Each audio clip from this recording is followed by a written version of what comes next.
Assalamualaikum warahmatullahi wabarakatuh. Salam sejahtera untuk kita semua.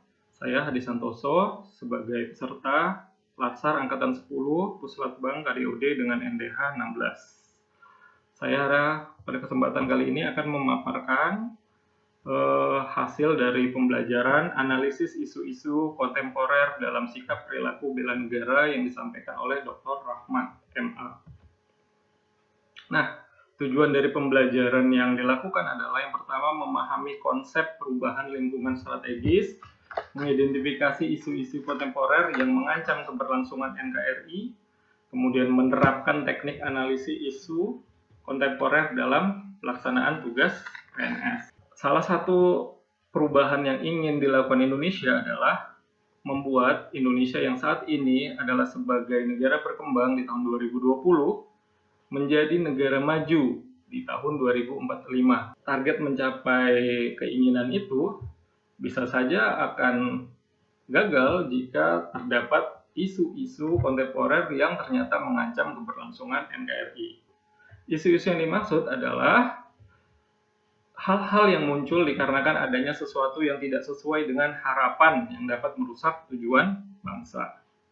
Maka dari itu, kaitan isu strategis dalam pembelajaran Latsar ini adalah dalam hal ini yang kita pegang erat adalah bagaimana kita penerapan sikap bela negara, yaitu cinta tanah air, kesadaran berbangsa dan bernegara, kemudian yakin akan Pancasila sebagai ideologi negara, rela berkorban untuk bangsa dan negara, memiliki kemampuan awal bela negara.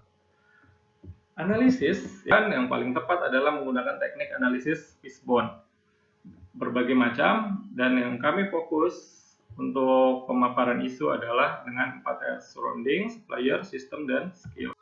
Yang kami analisa adalah analisa strategi dalam meminimalisir kelompok masyarakat berideologi radikal.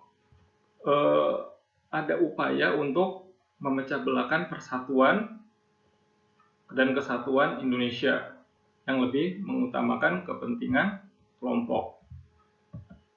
Nah, surroundingnya adalah yang pertama budaya.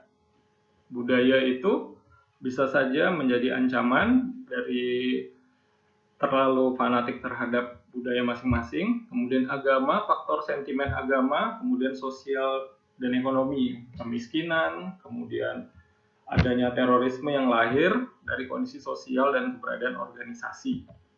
Suppliernya adalah SDM yang minim dan terdapat jaringan teroris.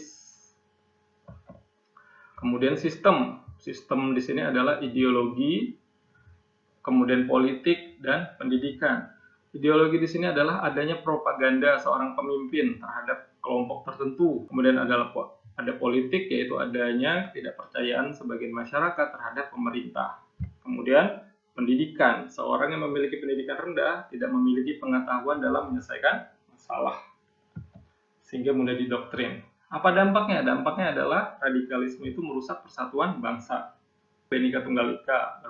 Dan selain itu, ternyata sangat berpengaruh terhadap perekonomian. Apabila ternyata ada ASN yang terpapar radikalisme, maka dengan begitu akan berpengaruh terhadap investasi dan perekonomian.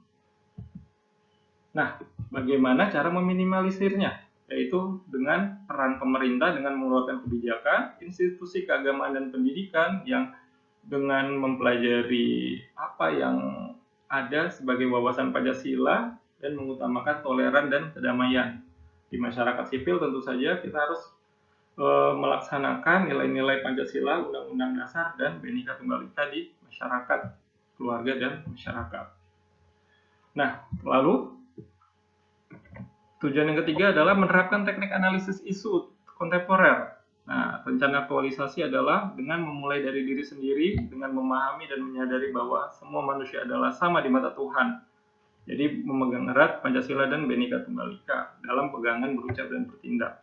Kemudian yang kedua, menciptakan lingkungan kerja yang non-diskriminatif dengan cara bersikap sopan dan mau berinteraksi dengan sesama dengan mengedepankan kepentingan bersama, yaitu persatuan.